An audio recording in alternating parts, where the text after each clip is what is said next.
All right, I'm hitting record. Did you Okay. get did you get voice commands working?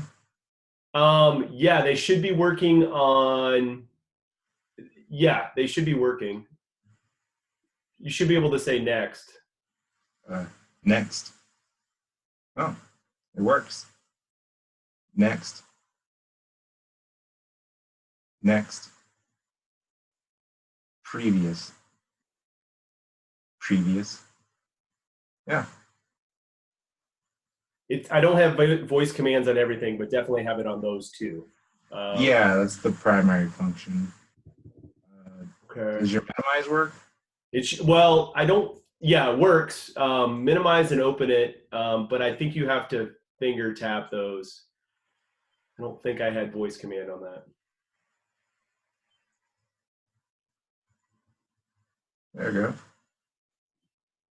Here's the problem though, is that I can only tell where the cursor is when it goes yellow on a button. Yeah, so that's something.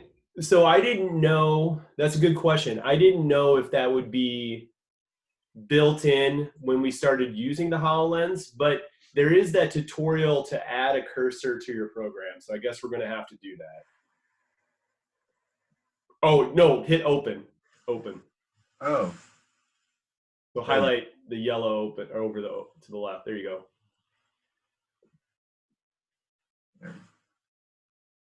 next. Next. Next. How is well, okay, I guess let's talk about a few points. How the size of the app. What are your thoughts? If you were doing a repair, it looks like it's about the third of the size of your laptop or your screen there. I don't know, roughly. I can move it to get a good judgment.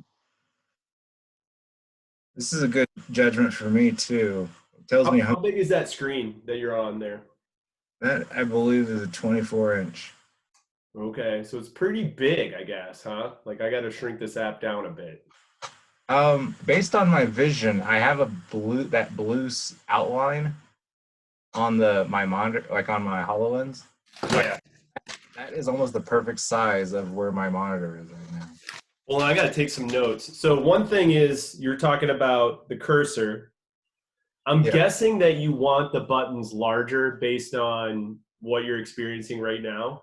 Is that a fair statement, or what are your thoughts right now? I think the buttons might be fine. It's just the cursor because the size they are now, if I concentrate, I can still click the buttons. Well, but we want that to be But with the easy, cursor, right? Is it like you're floating past is it too, do you have to be too precise to select a button? Is that your feeling or not really? yeah, in this case, but the problem is I don't know where I'm pointing at, so it's not really a question of Well, accuracy. Is that I just can't really tell where the cursor is. yeah. But performance, the voice, it's almost immediate. Next, next, next, previous, previous.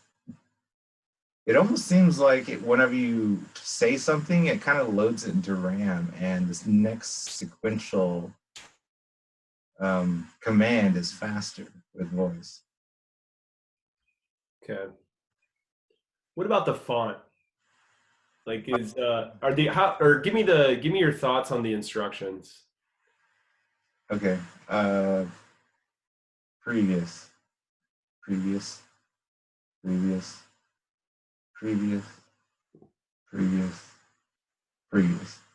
Okay. Yeah, I like this. I like this instruction. It's So very. so the size, the font, the color, they're all okay. Could they be any different or tweaked any that just something that's sticking out to you? I like the light blue on the side. That's really easily viewable in my in my. This area looks light, but it's actually a little bit darker. So the light blue is a better color. In this situation, yeah. Okay. But I can't change walls um, because it stays in the same spot. Yeah. Um, I don't like the yellow though. It kind of pops, like, but only in the sense that the instructions, it's hard to focus on them when I'm looking at them, and my eyes are completely drawn to that yellow in the preview. Yellow's too intense. Yeah, or maybe we can figure out how to make it go away after being clicked. Yeah, I don't know For the why reason it's it's still hanging up yellow. on open. It should be. So the yellow, it should only be what you're gazing at. I don't know why. That might be a setting I got to double check. It seems to keep the last button you selected as highlighted after you click. Yeah, if we had a cursor, we could get rid of that.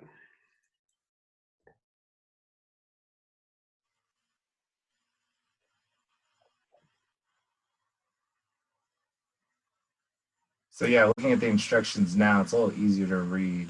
My eyes aren't kind of drawn to that. So the camera app was set up to the webcam. I don't know if it's even going to work. You could try it. See if it even click that button to see if it even take a picture. Curious. Needs permission. It's a good sign. What does it do after that? It should just snap a picture and then display it for 5 seconds, and then it goes to. Oh, that was the only part. That's a good point. That's the only part of your code that did not work, was the timer for the 5 seconds would not work Okay. for the camera viewing. I just commented out the sleep part, and everything compiled after that. So I don't know what was wrong, but I looked it up, and they said there's a little bit of trouble with threaded processes and Universal Windows platform. But it's a little odd. Does it not give you that on yours? On mine, it will. What it will do, it will snap a picture and overlay where that camera button is. It'll overlay a picture, kind of like a 3-inch by 3-inch snapshot. Hang it there for 5 seconds. It will disappear, and then there's kind of like a white texture box behind it. That program's still under development, but yeah, I haven't fully figured it out. But the delay won't work. That's good news. I mean, that's good to note. The delay won't work. Okay.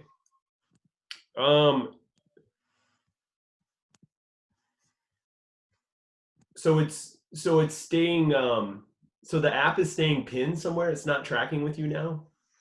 So yeah. So here's the thing. It could be that if it Your didn't. app's anchored to the canvas, and the canvas, I believe, is only set 8 units of Z that way. So wherever I start, I initialized the program sitting right in front of my monitor. So it seems to be, and I was looking up.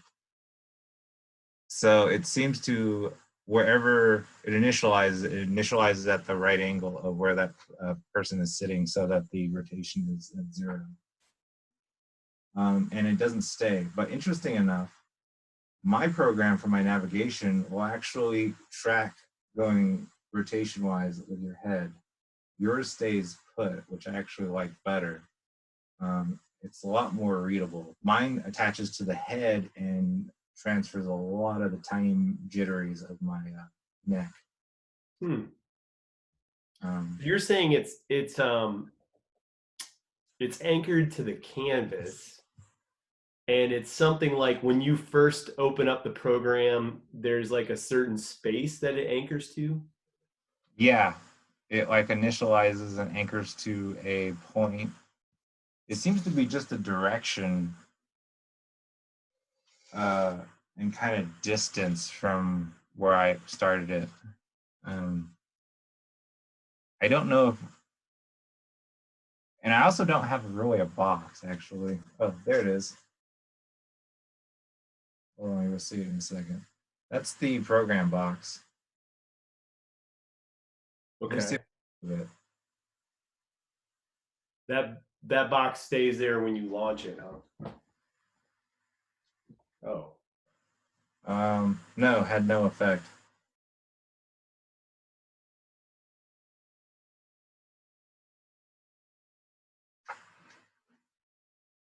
Okay, is there anything else that is No, so here's what I have for notes, right? okay. You know, we need a cursor. The yellow needs to be toned down, provided we use it. The light blue is a better readable font. Yeah.